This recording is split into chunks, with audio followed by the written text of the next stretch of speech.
Laws and policies are made to protect the people and mold the future of the nation. According to Webster Dictionary, a law is a rule of conduct or action prescribed or formally recognized as binding or enforced by a controlled authority. And a policy is a definite course or method of action selected from among alternatives and in light of given conditions to guide and determine present and future decisions, and a high-level overall plan embracing the general goals and acceptable procedures, especially of a government body. Laws and policies in the United States often influence countries around the world to make similar laws and policies. What leads to the creation of these laws and policies, and how? Pivotal debates opposing political parties and public discord and protests have shaped the legal framework of the United States. A debate is a discussion between people in which they express different opinions about something. Pivotal debates opposing political parties and public discord are forms of debate. A policy is literally defined as a method or course to mold the future. These debates have helped form laws to shape the U.S. and the world, sometimes independent from each other, but most often in conjunction.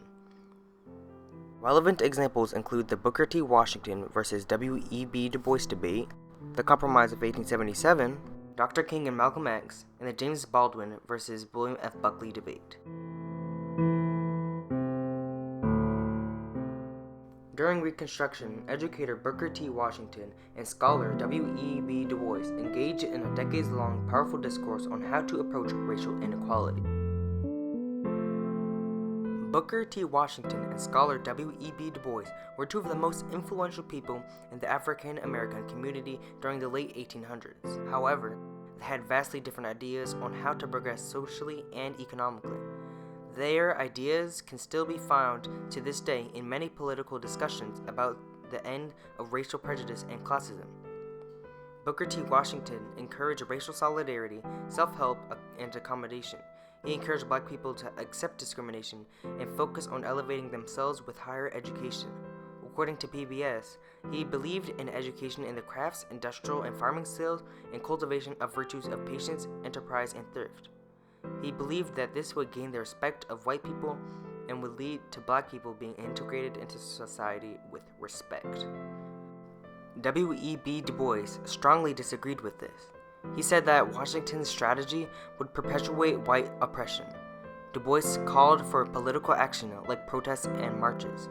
PBS states that he argued that social change could be accomplished by developing the small groups of college-educated blacks he called the talented 10th. In the words of W.E.B. Du Bois himself, the Negro race, like all races, is going to be saved by its exceptional men. The problem of education, then, among Negroes, must first of all deal with the talented 10th. It is the problem of developing of the best of this race that they may guide the mass away from the contamination and death of the worst. The two methods of eliminating racial prejudice still stands to this day. Examples of Booker T. Washington's methods are HBCUs, agricultural engineering, and really black participation in science, engineering, and hard work. Examples of W.E.B. Du Bois's methods are Black Lives Matter protests, Black Power, and many of the marches and protests that have happened in the 1900s and the 2000s. Both of the men's philosophies led to countless laws and policies against racial discrimination.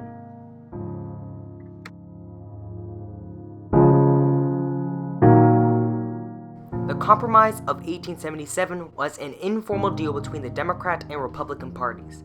The 1876 election was highly disputed because the Democrats only needed one more electoral vote. There were only 3 states that were disputing who to vote for: Florida, Louisiana, and South Carolina.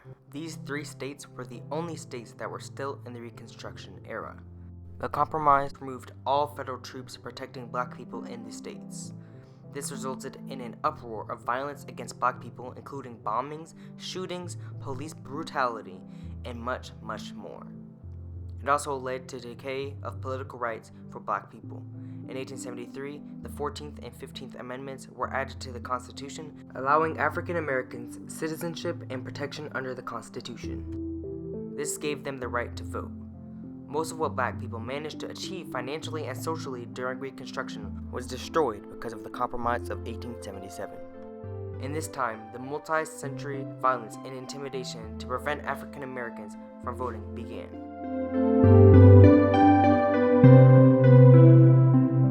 Similar to the debate between Du Bois and Booker T. Washington, the MLK versus Malcolm X debate was a dispute about two different methods for achieving the same goal, and it was also a more indirect debate. Dr. King and Malcolm X both had the goal of racial equality, but with vastly different approaches. Now what I'm saying is this: I would like for all of us to believe in nonviolence, but I'm here to say tonight that if every Negro in the United States turns against nonviolence, I'm going to stand up as a lone voice and say this is the wrong way. King believed in nonviolence, love, and understanding to reach his goal. He underlined that the white man should not be held accountable for the oppression of minorities and blacks. On the other hand, Malcolm X believed that racism and injustice had gone on for long enough, multiple centuries in fact. Malcolm X wanted nothing to do with white people. He wanted to be equal to white people but remain separated. He also strongly opposed nonviolence to achieve equality. He said he would never give up his right to defend himself against his oppressors. This is embodied in his famous quote, "By any means necessary." We declare our right on this earth to be a man, to be a human being, to be respected as a human being, to be given the rights of a human being in this society, on this earth, in this day, which we intend to bring into existence by any means necessary. Although the two had vastly different views, their actions undoubtedly led to the Civil Rights Act of 1964 and the Voting Rights Act of 1965.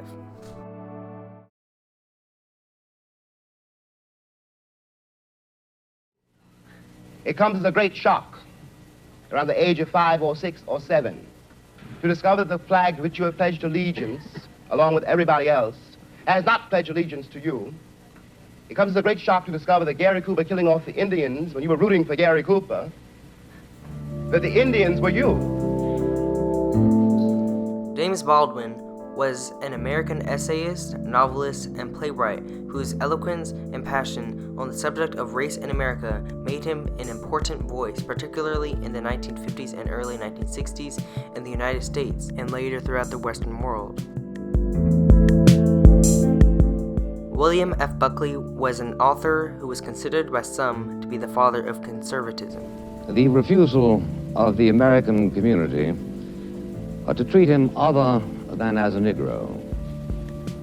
It is impossible, in my judgment, to deal with the indictment of Mr. Baldwin unless one is prepared to deal with him as a white man. Unless one is prepared to say to him, the fact that your skin is black is utterly irrelevant to the arguments that you raise. Buckley is ultimately denying the fact that racism exists.